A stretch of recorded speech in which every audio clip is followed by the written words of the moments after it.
¿Qué cosa es el cerebro? Bueno, una primera pista es que la primera palabra que utilices para definirlo es determinante, así que piénsalo un rato. Y es que seguramente, como suele ocurrir, dirás que es un órgano del cuerpo humano, y allí es donde le atribuimos una importancia quizás menor a la que tiene. Porque, ¿qué estamos diciendo cuando definimos el cerebro como un órgano? Bueno, estamos diciendo que el cerebro es un instrumento o una herramienta. Pero, ¿una herramienta de qué? Bueno, todo esto sirve como introducción al famoso problema mente-cerebro, el cual se puede resumir en la pregunta: ¿somos cerebro o utilizamos el cerebro? Y de eso ya hablamos en algunos videos que voy a dejar en el menú desplegable por aquí, porque hoy lo que vamos a hacer es abordar esto desde una perspectiva diferente, la cual se podría resumir en que ¿qué cosa es el cerebro esencialmente? Bueno, según el diccionario médico Merriam-Webster, es la porción del sistema nervioso central de los vertebrados encerrada entre el cráneo y continúa con la médula espinal a través del foramen magnum, que está compuesta de neuronas y estructuras de soporte y nutritivas, como la glía, y que además integra información sensorial desde dentro y fuera del cuerpo para controlar la función autónoma, como los latidos del corazón y la respiración, en la coordinación y dirección de respuestas motoras correlacionadas y en el proceso de aprendizaje. Ahora, ¿qué es lo que quiere decir esta amplia y quizás confusa definición? Pues bueno, que el cerebro no es exactamente un órgano, sino parte del sistema nervioso. De esa misma manera, el diccionario de la Real Academia Española coincide así. Es uno de los centros nerviosos constitutivos del encéfalo, existente en todos los vertebrados y situado en la parte anterior y superior de la cavidad craneal.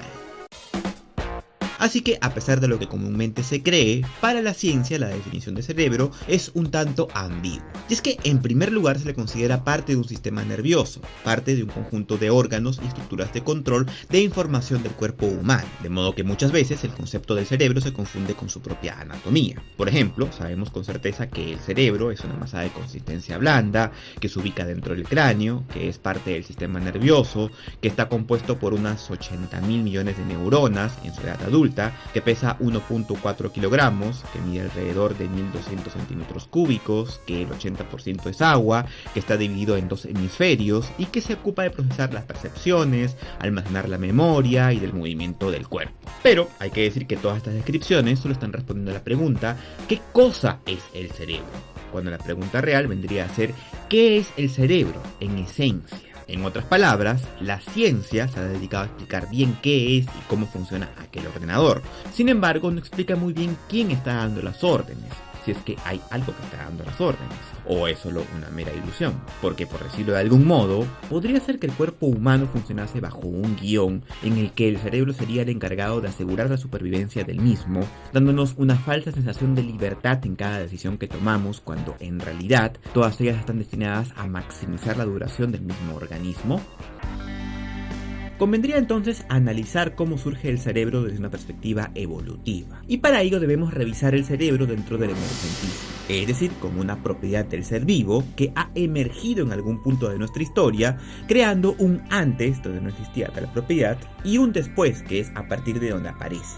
Según evidencia reciente, se ha descubierto que la capacidad de transmitir señales eléctricas y químicas existía incluso antes de formas de vida multicelulares complejas. De modo que, si bien en organismos muy primitivos no existía un cerebro como tal, existían las redes nerviosas, que eran una forma muy sencilla de un sistema nervioso.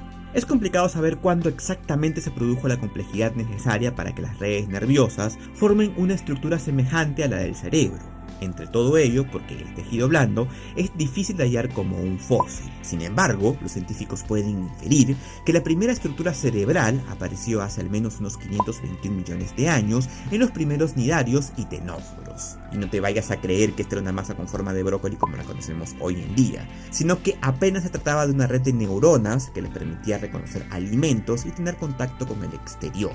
Al ser este un mecanismo de defensa eficaz, porque a diferencia de una coraza o de un cuerpo lleno de espinas, por ejemplo, que es un tipo de seguridad pasiva, esta novedad de poder advertir un riesgo y de evitarlo se fue desarrollando y potenciando a lo largo de millones de años. Y es entonces cuando llegamos muchísimo tiempo después a lo que la mayoría de neurocientíficos llaman el cerebro protorreptiliano, que no tiene nada que ver con teoría de la conspiración, sino con un tipo de cerebro que apareció antes de que se generasen los reptiles. Luego, unos 250 millones de años después, una nueva región en el cerebro se desarrolló en los mamíferos que se conoce como el cerebro paleomamífero, cuyo desarrollo más importante era el sistema límbico. El sistema límbico se ocupaba de las funciones quizás un poco más complejas con respecto a su variante anterior, incluidas las conductas emocionales, sexuales y de lucha. Y entonces, ¿qué había antes? Tú me preguntarás. Bueno, antes había un cerebro que se encargaba solamente de funciones homeostáticas, es decir, de regular fluidos y de más o menos mantener lo que era el funcionamiento del cuerpo. Ahora bien, si hablamos del cerebro humano tal y como lo conocemos actualmente, tendríamos que decir que este ha emergido hace tan solo 2.5 millones de años, desde nuestro ancestro más primitivo, y se considera que empezó a aumentar notablemente de tamaño en el Australopithecus africanus, un posible antecesor de nuestro género con un volumen cerebral de aproximadamente 500 centímetros cúbicos. ¿Cuál era la novedad de aquel tipo de cerebro? Bueno, el desarrollo del neocórtex, el cual posibilitó funciones cerebrales superiores, entre ellas el pensamiento consciente y además el lenguaje en los humanos. Y bien, es preciso decir, cuando nos referimos a las características y funciones del cerebro, lo hacemos básicamente con herramientas de estudio reciente. Y es que antiguamente los científicos no estaban muy seguros de la importancia del cerebro. Por ejemplo, los primeros filósofos, que eran quienes intentaban responder estas cuestiones antes de la ciencia moderna, estaban divididos en cuanto a si la sede de la conciencia, es decir, el pensamiento y la voluntad, se encontraba en el cerebro o en el corazón. Aristóteles, por ejemplo, favorecía el corazón y pensaba que la función del cerebro era simplemente la de enfriar la sangre. Este cardiocentrismo también se manifiesta en la Biblia, donde nunca se habla de cerebro. De hecho, tú puedes hacer la prueba con la Biblia en línea. Tú pones en el buscador cerebro y esto nunca te va a conducir a ningún resultado. Así que tanto en la antigüedad como en la Edad Media y en la Biblia, cuando se habla de corazón, se habla de la materialización del alma. Por tanto, dato teológico, cuando en la Biblia se refiere a hacer algo con todo tu corazón y con toda tu alma, se refiere a hacerlo no solo con el sentimiento, sino con tu voluntad y también con tu razón. Lo cual no es una conclusión poco sabia, teniendo en cuenta que para entonces no había una noción previa del organismo humano y animal. Lo que sí se sabía era que el corazón bombeaba sangre y que alimentaba todo el cuerpo. Entonces no era muy extraño que se asocie el corazón con ser el motor de la vida. Ahora bien, es verdad que por ahí estaba la noción del médico romano Galeno, quien postulaba que el cerebro era el que se encargaba del movimiento de los músculos a través de una sustancia misteriosa llamada la neuma psiquicón, generalmente traducida como el espíritu animal o sustancia que anima o mueve el cuerpo. Pero de todas maneras, todo esto estaba subyugado al alma que actuaba a través del corazón. Y así, el cardiocentrismo fue mantenido durante toda la Edad Media y el Renacimiento. Sin embargo, este concepto fue cayendo poco a poco en desuso a través del tiempo y lógicamente los descubrimientos. En ese sentido, el primer gran avance en la comprensión que tenemos hoy en día del cerebro se lo debemos a las investigaciones de Luigi Galvani, quien en el siglo XVIII descubrió que con una descarga de electricidad estática aplicada a un nervio expuesto en una rana muerta, podría hacer que ésta moviera su pata, sin necesidad de un corazón bombeando sangre. Los avances más dinámicos del estudio del cerebro son relativamente recientes, y es que ya en el siglo XX, con el uso de electrodos, se ha podido profundizar más en la respuesta de las neuronas a distintos estímulos, abriendo un nuevo panorama para futuras investigaciones en un terreno prácticamente tan desconocido como el universo mismo. Y sí, en la actualidad se han llegado a importantes conclusiones acerca de cómo funcionan las neuronas, cómo reaccionan ante los estímulos, cómo transfieren la información, pero quedan atrás temas tan importantes como, por ejemplo, una respuesta científica a la pregunta ¿qué es la conciencia? En ese sentido, en neurociencia, quizás la respuesta más temprana, y por ello no menos debatible, es la teoría Penrose-Hampton, la cual dice que la conciencia se origina en los microtúbulos de las neuronas. Microtúbulos que están estructurados en un patrón fractal que les permitiría que produjeran procesos cuánticos, los cuales no necesariamente podrían darse en las dimensiones que conocemos.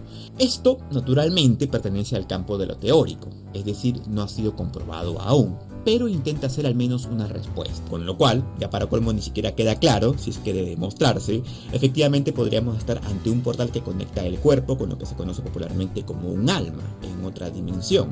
O si es que simplemente se trata de un efecto, de una ilusión de conciencia producida por las mismas neuronas para asegurar la preservación del organismo. Ahora bien, Quiero terminar este video escapando de la farsa en la que cae quienes repiten que hay cosas que la ciencia nunca podrá explicar y por tanto siempre va a ser necesaria la filosofía. Así que por el contrario, lo que voy a decir es que desde la filosofía, más bien se está formulando estas preguntas con la esperanza de que la ciencia sepa responderlas con la objetividad que la caracteriza.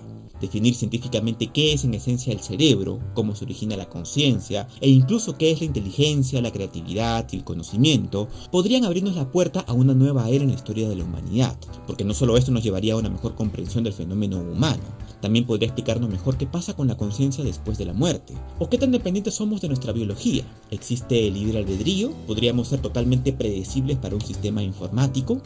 Sí, quizás me estoy dejando llevar mucho por el tema, pero esto es porque muchas de las cuestiones que hoy solo pertenecen a las creencias religiosas o a la especulación podrían tener una respuesta científica más próxima de la que muchos estaríamos dispuestos a aceptar.